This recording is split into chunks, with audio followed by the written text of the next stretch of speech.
That's right, folks.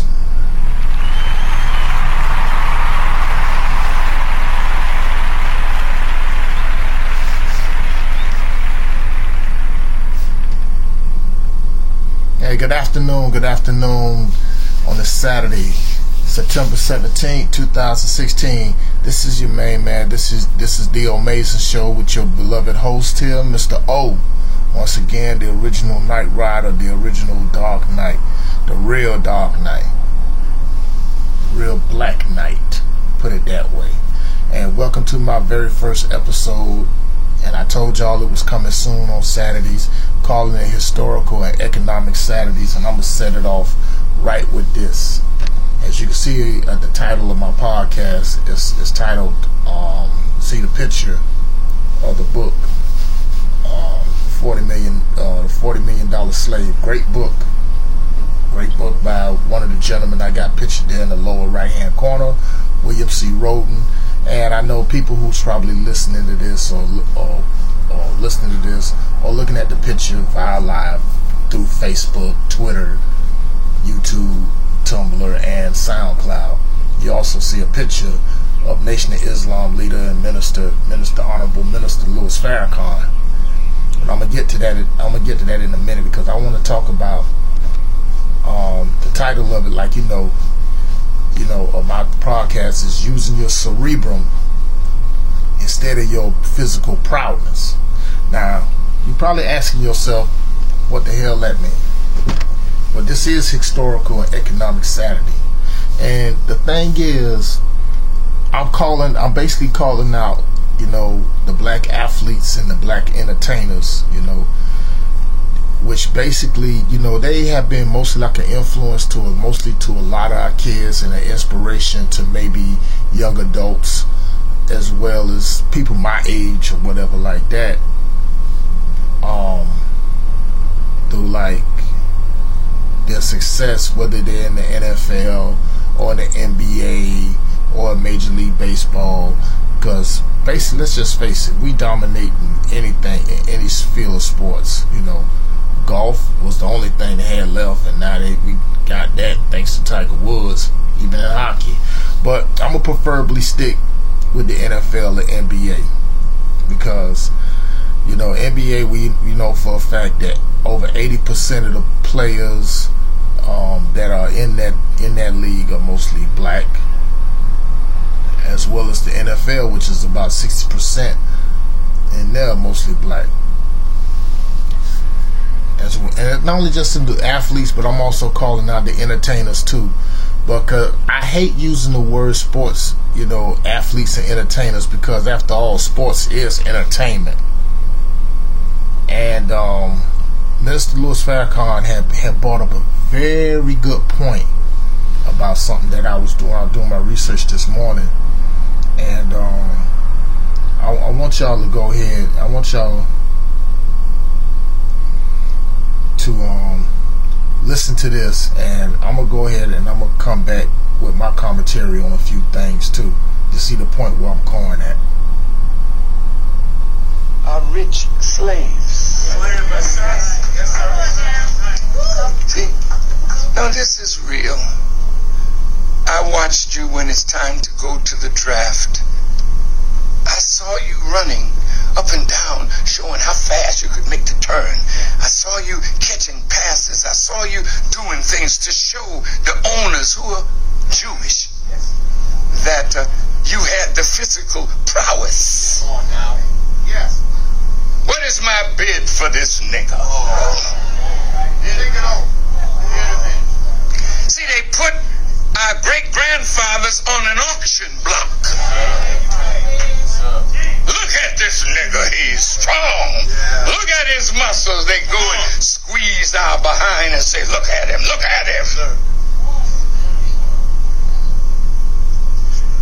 How much can I get for this Negro? So today, you're the richest slave. But he knows that you have money, but you don't know what to do with it.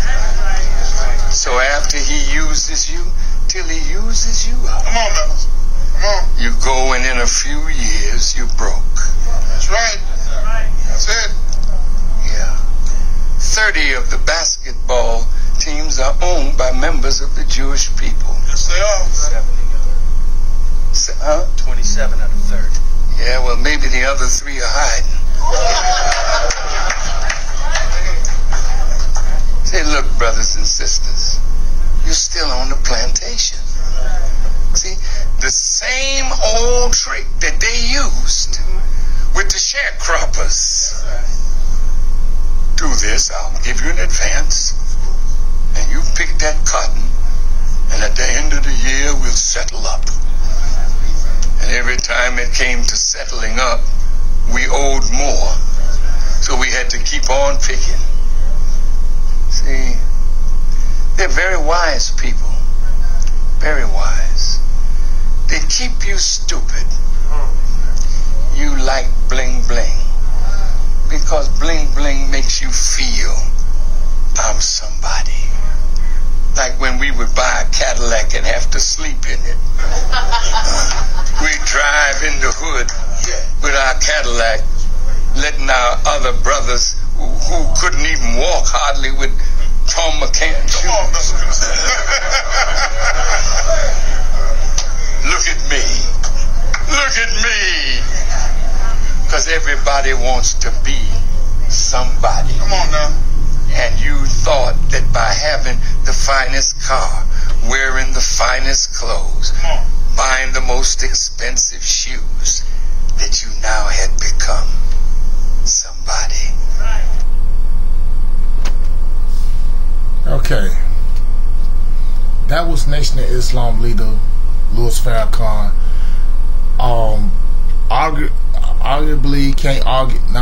Arguably one of the greatest orators of our time. I mean, after all, he was took under his wing by Malcolm Little, who we know as Malcolm X. Both are Tauruses, so they have that voice and they love the stage and attention. But that's why I got the picture of Louis Farrakhan there on my podcast in the lower right hand corner, because he just basically said it all. And that's why in the background of the book, you see the book The $40 Million Slave, written by the brother William C. Rhoden. And see, to the black athletes, that's just how they doing. You know, when you go into the NFL or you get drafted, you know, yeah, like Farrakhan said, you know, y'all want to get out there, use your physical prowess and all this stuff. Do you realize that the same way how they judged him, like, well, you know, he's got like a 20-something inch neck and a 48-inch chest and 23-inch arms, and he can leap that high and run that fast and turn the corner, you know. And they weigh him out there too, you know. And it's the same thing like in boxing. It's the same thing like in boxing. They have come out there nearly butt naked, wearing nothing but their briefs,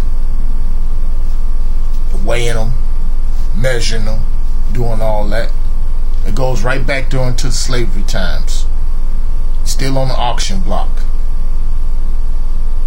You know, most of these football, these NFL teams, most of these basketball, most of these NBA teams, mostly owned by white people, being mostly of the Jewish religion or being Jewish. You know, yeah, you may get a little 12 million here or 30 million, 40 million, you know, Richard Sherman, you know, the Seattle Seahawks, he getting paid $56 million for what he does, and he's arguably one of the top elite cornerbacks out there. Right up there with the Deion Sanders and the Rod Woodsons and the Mike Richardsons, you know. And see, the thing is, they plaster that all on TV. Right now, today is Saturday, so you know you're looking at it's college football day. Your kids out there, they play their hearts out. They play a lot better than the ones in the pros. So hopefully that an NFL scout is scouting them down the line, 3 years from down the line, so they can go ahead and they can try to make it in the NFL. You know? You realize the chances for basically a young black person, a young black athlete, to make it into the pros. You know what the chances are?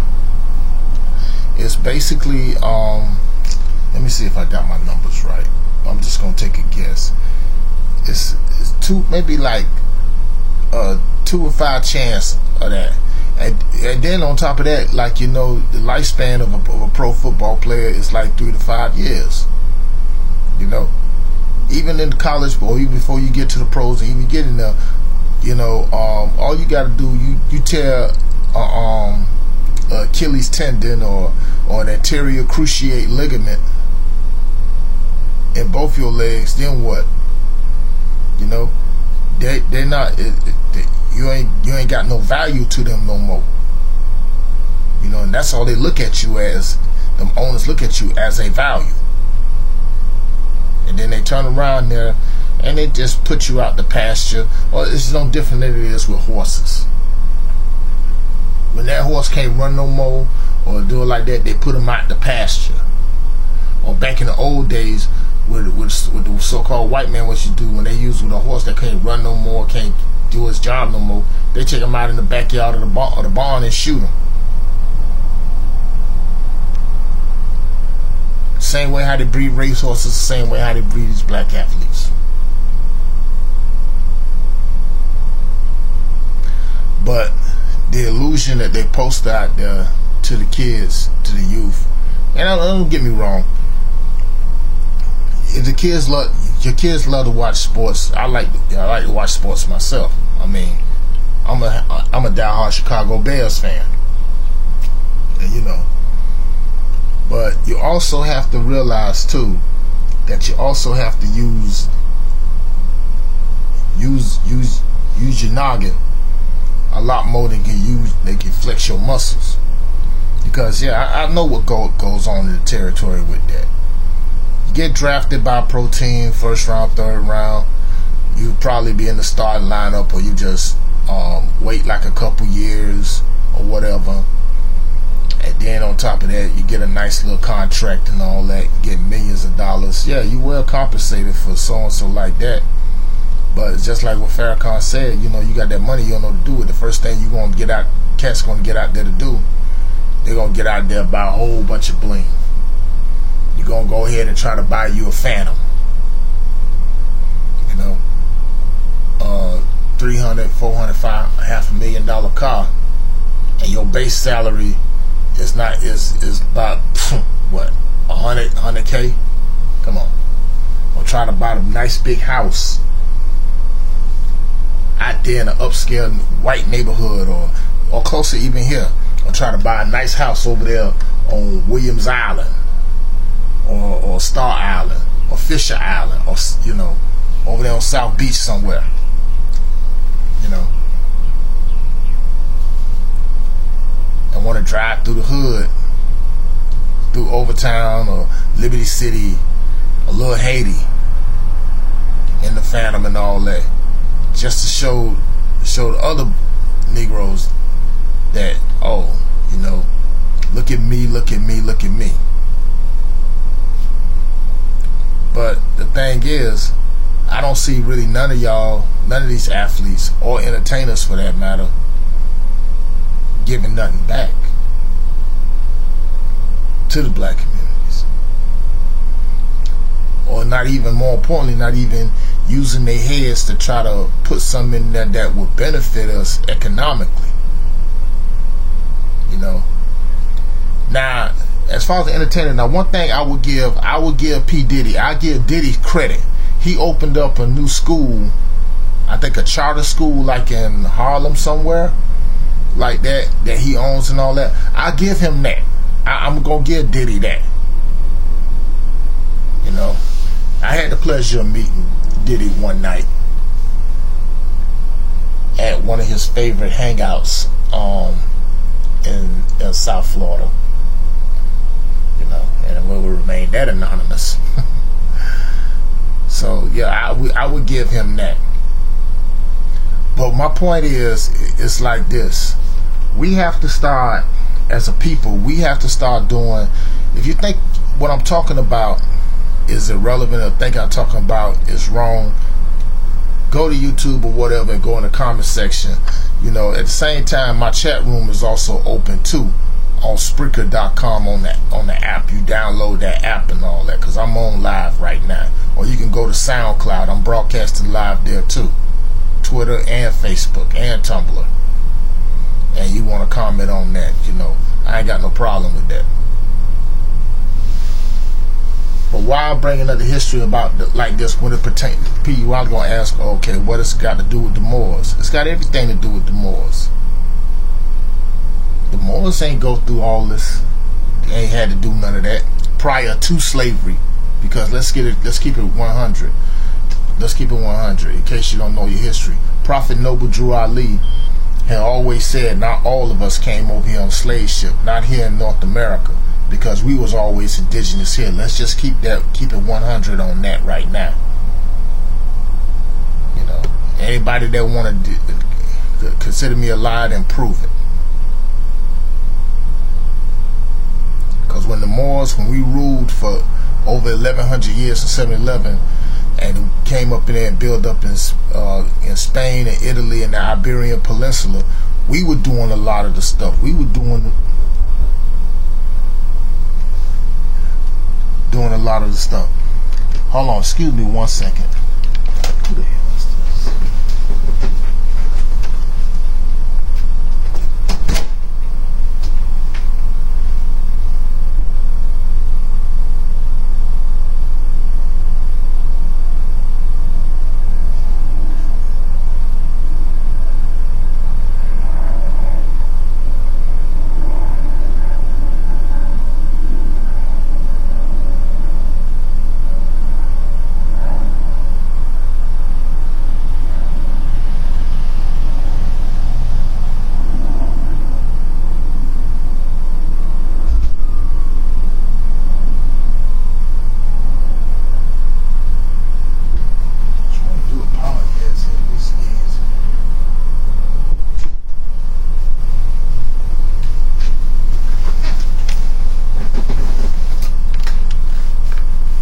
Okay, I'm back. My apologies on that. Sorry about that. Had a little technical difficulty. Now, what was I? I was back on the Moors. Okay. You know, when we ruled like that, we the ones was doing reading, writing, studying the stars, the science, the basic mathematics. We were doing trade and commerce through the Barbary Coast. And, you know, we weren't out there jumping around or doing all the things what you see our brothers and sisters out there doing. Not mind you, like, just for the record, now look, I ain't got nothing against none of the people, none of the athletes or whatever like that. All I'm just saying, look here, use your head, and then I'm saying this to the regular people too, who, you know, the people in our community who think that's the only way to make it up out there, quote unquote ghetto, is through sports and entertainment. There's no separation of the two when it comes down to sports and entertainment, because sports is entertainment. Because every Saturday or every Sunday, we out here, black athletes are out there, you're putting on a show to entertain the white folks and all that. All of a sudden they love you and all this stuff. Well, Colin Kaepernick is not going to entertain you. As soon as you speak out against that, or you got your head on straight, or you've been common sensitized, now all of a sudden he's hated, he's this, he that. Oh, well, he disrespecting the flag, he disrespecting the military, he didn't like that. Well, no. Colin Kaepernick knows what's up. And I'm pretty sure he's read the $40 Million Slave. Trust me. And he donating part of his money to black neighborhoods, to urban areas. Colin Kaepernick's using his head, people.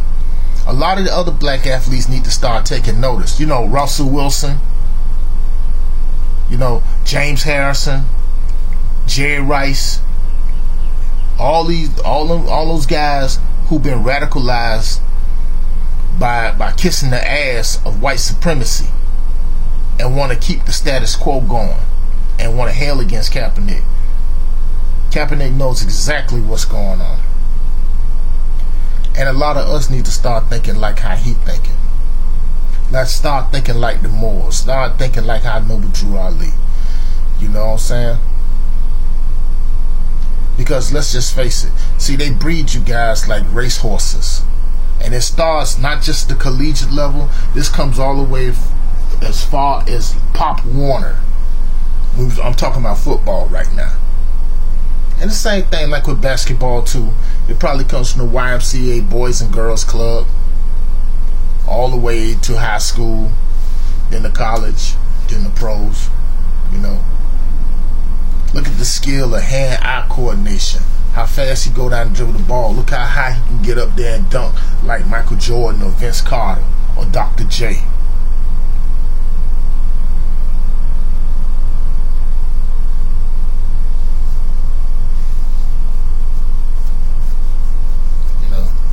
And the same thing like with the entertainers.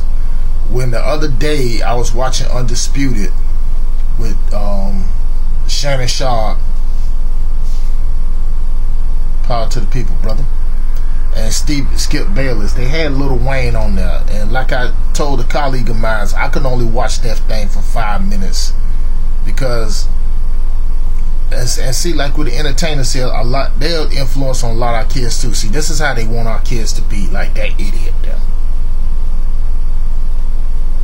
They want our kids to be just like him. Be all strung out.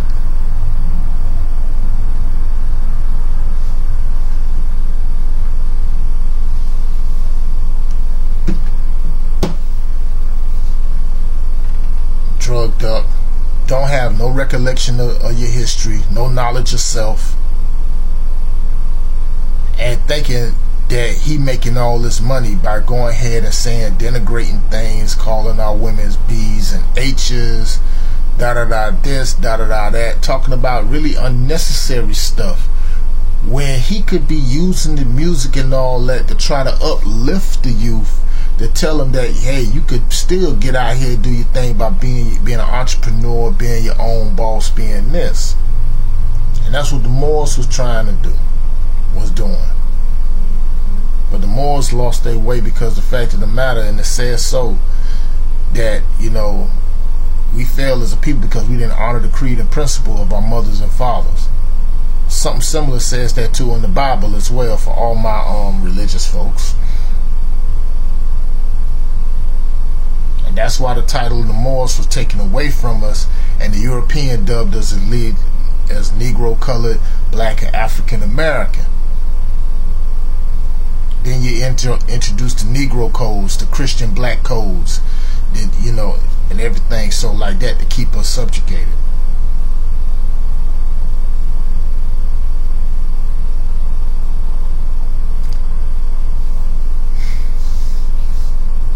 That's one of the historical parts. That's the historical parts of that. Now, if you don't, for people who don't believe me, that you think our history started off as being slaves, and you think I'm incorrect, okay? Let me give you 2 books besides the ones I got listed right there in the caption right there. Look these up. You can get them on Amazon. You get them on eBay. You know. They Came Before Columbus by Ivan Van Sertima, and another book, African Presence in Early America. And you see what I'm talking about when it comes to that. But $40 Million Slaves, William C. Rhoden, brilliantly written and everything. You got to understand something, that it takes more for us as a people. If we want to be entrepreneurs, we want to be having our own businesses, run our own Fortune 500 companies or whatever like that, it's going to take more than our physical prowess. Physical prowess and gifted athletic, we know we got it. We got it. We naturally gifted with that. That's why you see like this when it come down to dealing with some privileged buffoons who can't even do nothing with they sorry behinds, and they only get by in the sports is because of through connections. You know, Peyton Manning, who only got him 2 Super Bowl rings, is due to the fact because of his dad, Archie Manning. He wasn't even worth $1. Okay, heck, I got more respect for Eli Manning than I do Peyton. Same thing goes for Tom Brady. Same thing goes for Ben Roethlisberger. Ben Roethlisberger. Okay, the Drew Breeses, the Ryan Tannehills, and yeah, I'm even gonna call out my team's quarterback, Jay Cutler too. You know, $128 million wasted on what?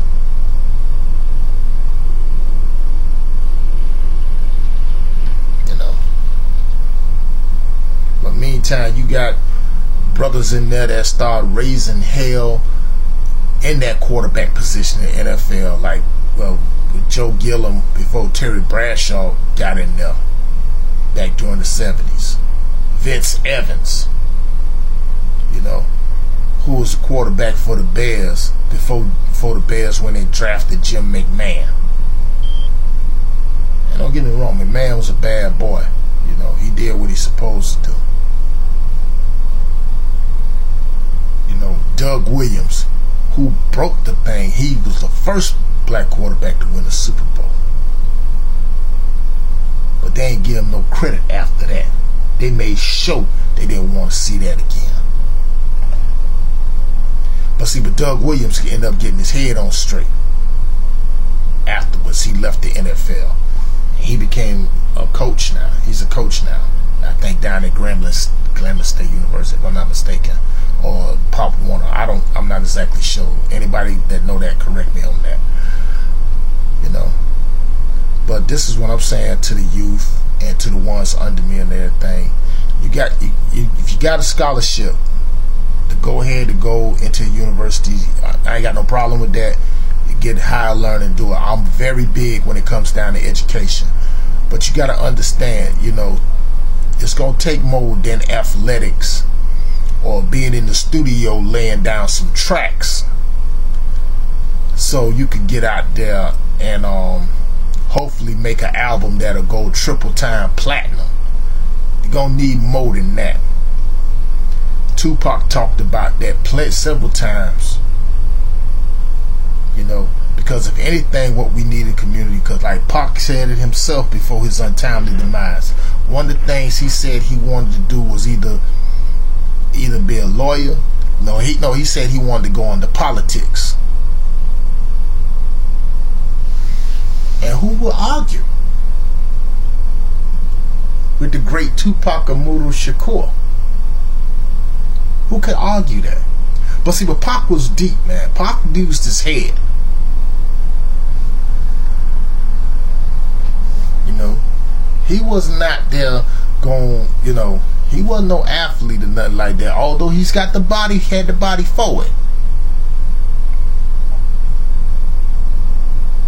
Because he was naturally gifted. Just like we all are naturally gifted to do that. But we also are naturally gifted too, that we also have the intelligence that we can do something else besides besides sports and entertainment. Because there's so many ways of how to go about and doing that. Build your own businesses. You know what I'm saying? Get into something that you can build up on your own by using your head, using your cerebrum, the top part of your brain. And that's ruled by the zodiac sign Aries. You're sharp enough to go ahead and do it. You know, making it isn't always through sports and entertainment and all that. And Floyd Mayweather shows you that all the time. Because the thing I like about with Floyd Mayweather, let me explain something about Money Mayweather. A few people, particularly in our community, hate him because they think he's smug, he think he arrogant, he think he did this and that. I've never had a problem with him. I don't have no issue with him whatsoever. Because I like the fact that every dollar that he's got, he earned that on his own. He ain't had no white sponsors or no Jewish sponsors and doing none of that. Most of the people that he employed, you know, the Money Team Incorporated, are mostly black. Every dollar he has, he earned it on his own. That's his. And the best part about it, he's with a black woman. That's why they hate Floyd Mayweather. It's not because he's, he arrogant, this and that. And I'm talking about this is coming from the Caucasian side.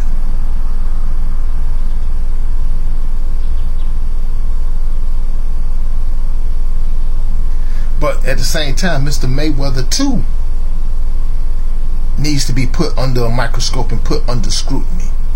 Because your net worth is $500 million.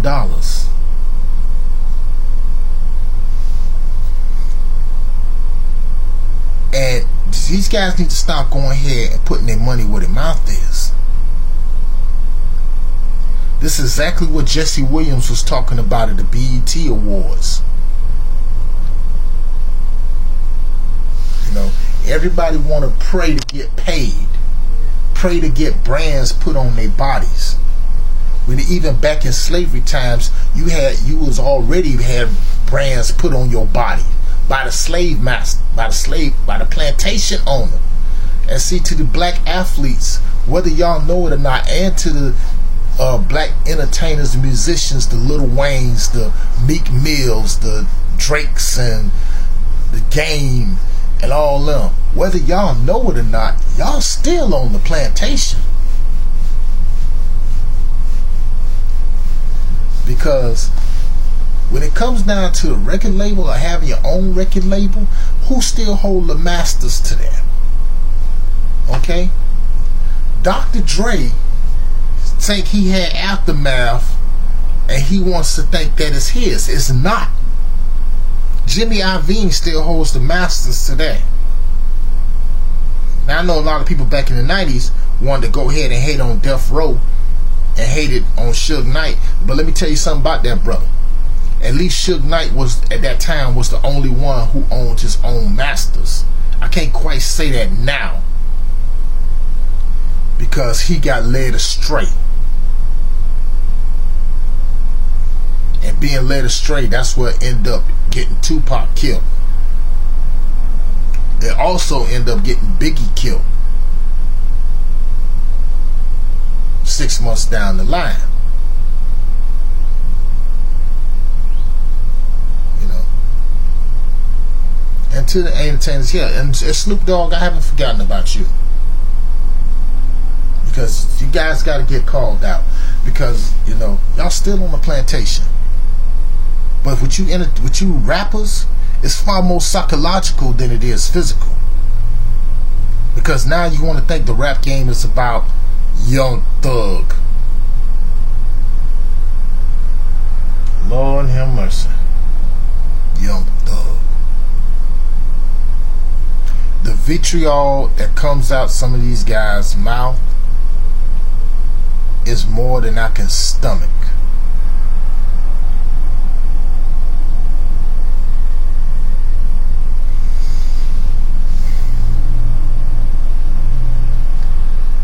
But on the historical purpose, check those 2 books out and the other 2 I have mentioned.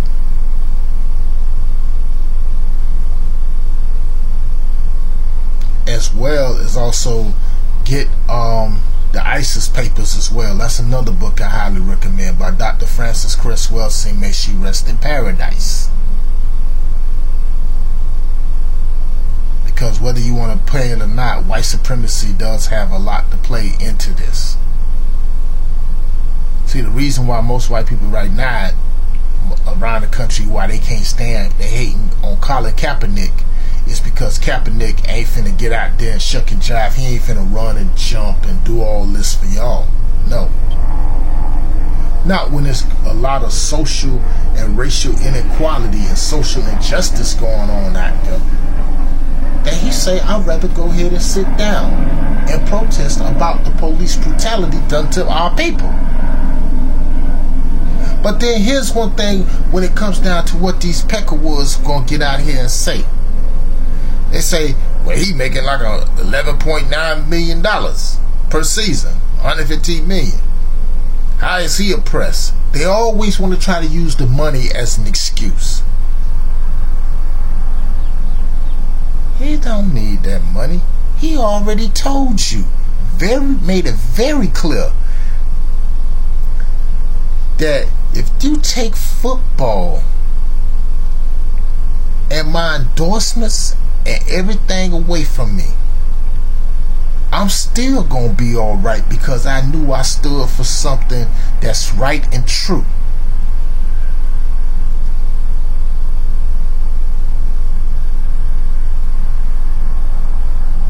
And that brother there put it all on the line. Right now, Muhammad Ali is smiling. Jim Brown is somewhere smiling. Kareem Abdul-Jabbar is somewhere smiling. John Carlos Tommy Smith is somewhere smiling. But what ended up happening, just as much as you got these $40 million slaves, Jerry Rice, Rodney Harrison, Victor Coons, Ray Lewis, Cam Newton, Tiki Barber,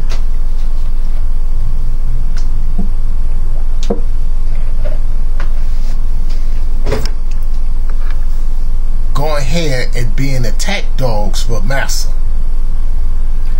But at the same time, there's also a number of other players, current and former, that stand behind Kaepernick.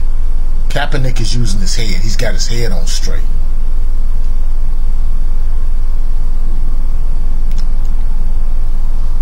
But see, this is what I'm talking about. See, he using his platform for a greater good. And more importantly, he's using his cerebrum, because he knows he done studied, he know about the history of people. Yeah, evidently he's been reading a lot of books. Probably some of the books that I mentioned on here and I got listed that I'm talking about.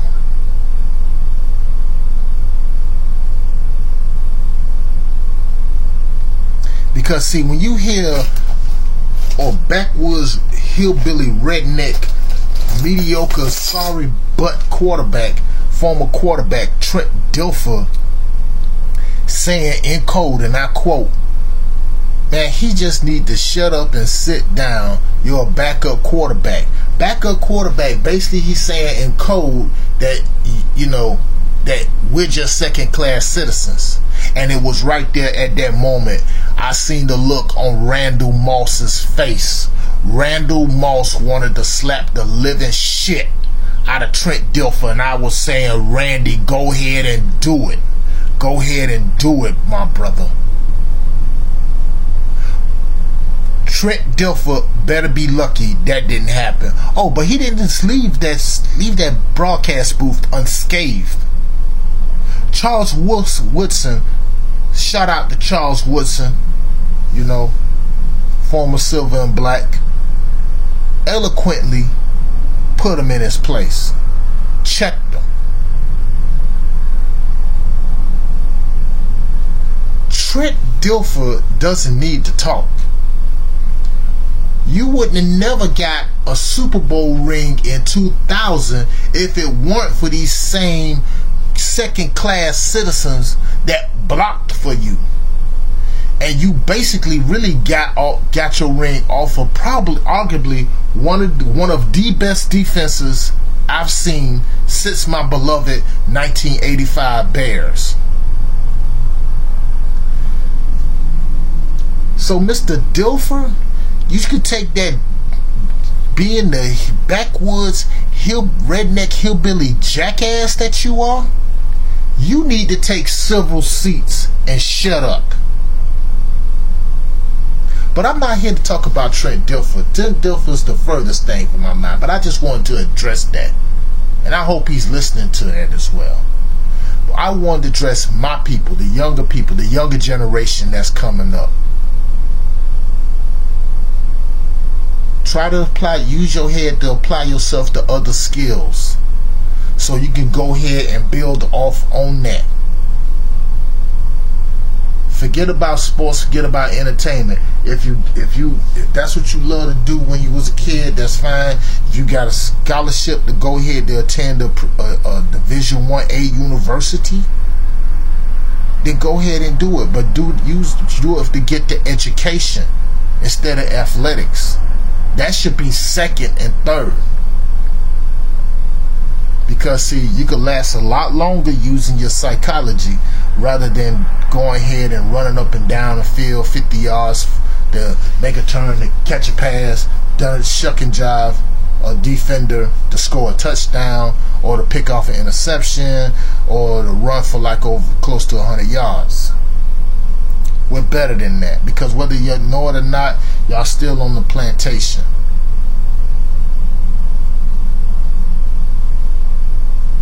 Mr. Farrakhan had explained that very eloquently and better than I could.